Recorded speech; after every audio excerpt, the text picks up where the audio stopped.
Muy bien, ahora continuaremos con la categoría sujeto y como lo hemos hecho en el video anterior, lo iremos haciendo en orden temporal y entonces empezamos con la premodernidad. ¿Cómo es el sujeto premoderno? Es lo que habría que preguntarnos. En la película Corazón Valiente, que seguramente todos y todas han visto y si no lo han hecho tienen que hacerlo. Ya hemos comentado antes por qué el cine ahora es un elemento constitutivo imprescindible en la cultura contemporánea.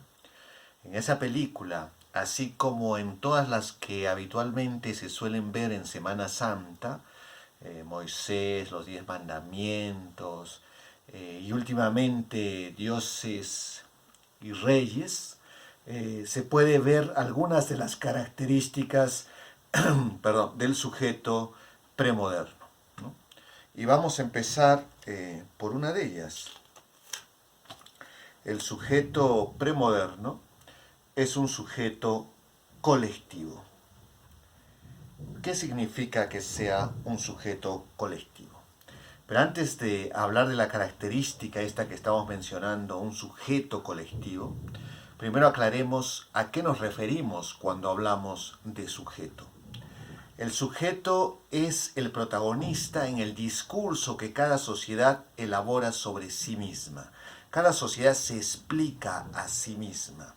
Es decir, se señala un conjunto de actitudes, un conjunto de formas de organizarse, una manera de entender el tiempo, el espacio, etcétera, etcétera, para explicarse a sí misma. Y en esa explicación, en ese relato, hay un personaje, ¿no? Me refiero a una persona, sino un personaje que ocupa un rol fundamental porque es quien hace que las cosas vayan a donde van, porque es quien dirige el progreso o la falta de en el sentido de que es mejor que las cosas se queden tal cual están, etcétera. ¿Sí?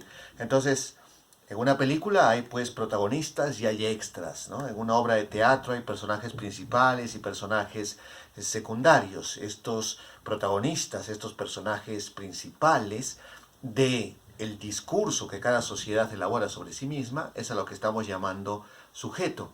Puede que el discurso no sea absolutamente fidedigno con lo que ocurre en verdad, pero el discurso ocupa un lugar fundamental para entender una sociedad cualquiera fuese esta. Entonces, en ese discurso hay pues protagonistas y hay personajes principales. Y esos son nuestros sujetos. Y entonces, ¿cómo son estos protagonistas, estos personajes principales de la premodernidad? Son sujetos que tienen la característica de ser colectivo. El sujeto es colectivo. ¿Qué significa eso? Que se define a sí mismo, se interpreta a sí mismo como parte de un grupo. Por eso les decía que la película Corazón Valiente es muy importante, porque en esa película los personajes no cobran importancia en cuanto a su individualidad, sino en cuanto pertenecen a un colectivo. Son escoceses.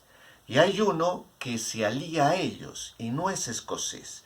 Y en la película nadie lo llama por su nombre. Le dicen el irlandés, es decir, el que es parte de otro colectivo. Bueno, que por razones de la trama de la película se integra al colectivo escocés, pero no como individuo, ¿no? Sino como parte de otro colectivo. En la película 300 se puede observar lo mismo. Allí no son individuos separados que cobran autonomía, sino que cada uno de los personajes son Esparta, como ellos mismos se encargan de decir en varias partes de la película. Existen por Esparta. Esparta es lo que les da existencia. No importa si mueren como personas, lo que tiene que sobrevivir es Esparta, el colectivo. En esta película hay un traidor, es un personaje contrahecho, deforme, y cuando se descubre su traición, se le castiga de la peor manera que se le puede castigar a un sujeto premoderno. Se le destierra. Es decir, a partir de ahora ya no eres parte de Esparta. Y como no eres parte del colectivo que te da sentido de existencia, ya no eres nadie. Sigue siendo un individuo, pero en la premodernidad ser un individuo fuera de un colectivo no importa, no interesa. ¿Sí? El sujeto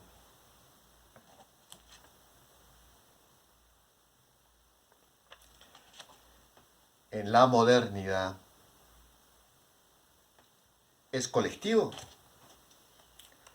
No, no lo es. El sujeto en la modernidad es un individuo.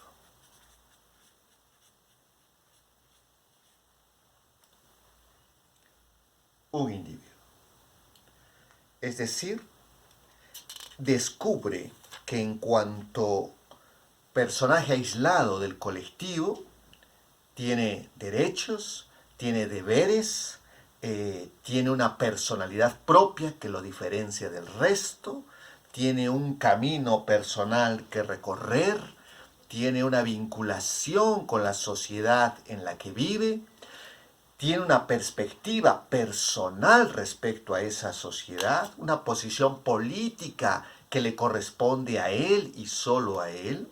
Por tanto, este individuo, ya ustedes se habrán dado cuenta, no es un individuo cualquiera, sino que es un ciudadano. ¿Sí?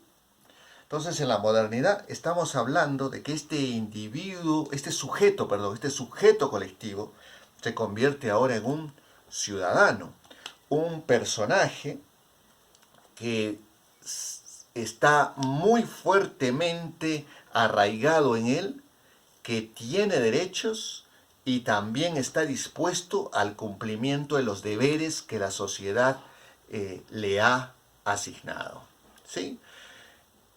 Este individuo ciudadano obviamente existe, como hemos explicado hace un momento, en el discurso, porque es muy probable que en la modernidad hubiera muchísima gente que no corresponde a las características que estamos mencionando, pero la modernidad se explica a sí misma como una sociedad formada por ciudadanos.